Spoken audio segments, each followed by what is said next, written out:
cómo está leyendo el doctor Luis Carlos Ugalde, colaborador en este espacio de noticias, director de la empresa Integralia Consultores, una empresa de análisis de riesgo político. ¿Cómo está leyendo todo esto, Luis Carlos, a quien le saludo y agradezco de antemano siempre su buena disposición con este espacio que es su espacio? Luis Carlos, bienvenido.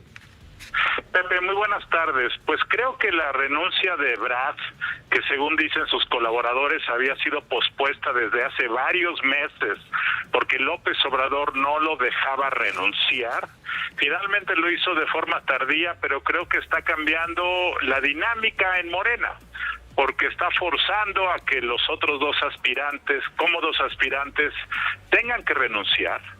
Y porque eso va a abrir, creo yo, para Marcelo Ebrard una posibilidad de remontar la desventaja que llevan las encuestas. Creo yo que los candidatos ya sin el aura del cargo, pues se van a ver más como son.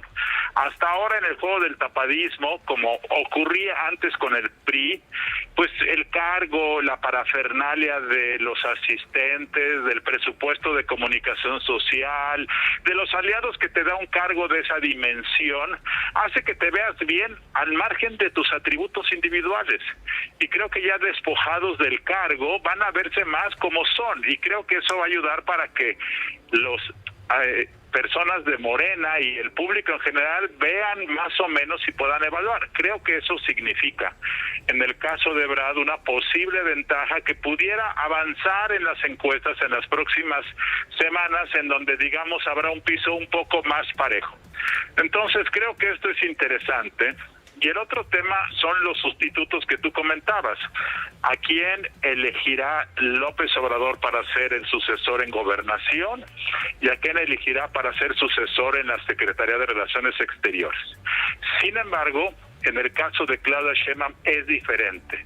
¿Por qué?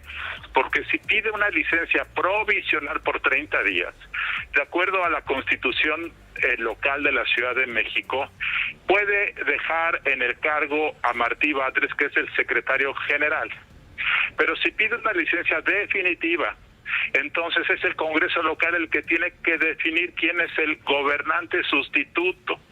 Y Morena carece de los votos para lograr la mayoría calificada que se requiere. Entonces aquí entraría una negociación compleja, porque seguramente dentro del mismo Morena habría reticencia a darle manga ancha para que Claudia Sheinbaum deje a quien ella quiera, y eso puede, pues, limitar, afectar, por supuesto, los recursos políticos con los que ella puede contar para los próximos meses, aún no estando en la jefatura de gobierno, Pepe.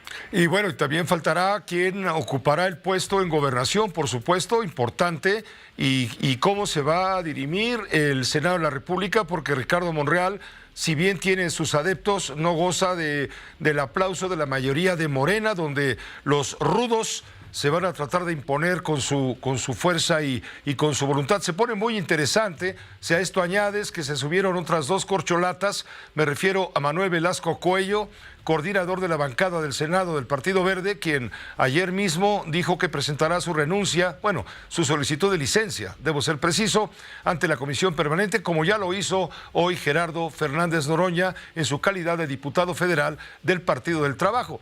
Se pone muy interesante. Comentábamos ayer, Luis Carlos Ugalde, que se está mirando todo este asunto como una jugada, vamos a decir, magistral, políticamente hablando, del presidente de la República para mantener el control del proceso de sucesión y tratar de evitar a toda costa la división dentro de Morena y darle mayores posibilidades en su competencia electoral por la presidencia y otros cargos de elección popular que habrá en el 2024. Pepe, yo creo, es intuición por supuesto, que López Obrador hubiera preferido que nadie renunciara. Yo creo que López Obrador hubiera mantenido más el control del proceso con todos en sus cargos. Creo que esta salida forzada por Marcelo Ebrard creo que le saca un poco de control, porque, por ejemplo, ¿qué pasa si en la jefatura de gobierno de la Ciudad de México no queda quien Claudia quiere?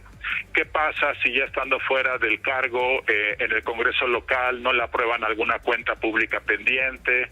¿Qué pasa si López Obrador pone en la Secretaría de Relaciones Exteriores a alguien que es enemigo de de Marcelo Ebrard? En fin, creo que esto no es lo que él hubiera querido. Yo creo que sigue manteniendo el control político, creo que Morena está en este momento bastante cohesionado por el tema de la euforia del triunfo el domingo pasado, pero creo que esto ya empieza a generar un poco de incertidumbre. Creo yo que, por ejemplo, si asumimos que Claudia Sheinbaum es la preferida del presidente, como casi todo mundo cree, ¿qué pasa si Ebrard efectivamente empieza a subir en las encuestas en las próximas 3 o 4 semanas? No va a ser tan fácil forzar una decisión a favor de Sheinbaum si esto llegara a ocurrir. Entonces, teniendo el control político como creo que lo tiene López Obrador, creo que esto sí introduce una incertidumbre que yo supongo López Obrador hubiera preferido que no ocurriera. Bueno, vamos a quedar pendientes, Luis Carlos, con el tema de las preguntas. ¿Será el Consejo Nacional de Morena el próximo domingo determinante para fincar o forjar la ruta a seguir en todo este proceso que incluye esto que has comentado, las renuncias de las corcholatas y demás? Y también se va a incluir el tema de las encuestas o de la encuesta, que según parece será una sola. ¿Cómo se va a llevar a cabo esa encuesta? Y sobre todo, ¿cuáles son las preguntas que le van a hacer a los aspirantes, bueno, a la sociedad abierta? Eso es otra, que si va a ser una encuesta a la sociedad abierta o bien solamente a la militancia de Morena, porque eso cambia mucho el panorama. Y por otro lado, ¿cuáles son las preguntas que se van a hacer? Y en todo caso, ¿qué valor se le dará a cada pregunta? Porque no tienen el mismo valor todas las preguntas para acomodar al que resulte ganador o vencedor de la encuesta o vencedora, quien quede en segundo lugar, tercero y cuarto, tomando en cuenta que ahí puede haber reacomodos de control para un futuro en Cámara de Senadores, en diputados, en fin, en el gabinete mismo. Gracias, Luis Carlos. Creo que es un buen tema para comentar, si te parece, una vez que tengamos más datos de lo que decida el Consejo Nacional de Morena para lo mismo. Claro que sí, Pepe. Muy buenas tardes. Gracias, que te vaya muy bien. Buen viaje. Se estaba por salir, ya por viajar, Luis Carlos Ugalde, director de Integralia Consultores, empresa de análisis de riesgo político y también colaborador en este espacio.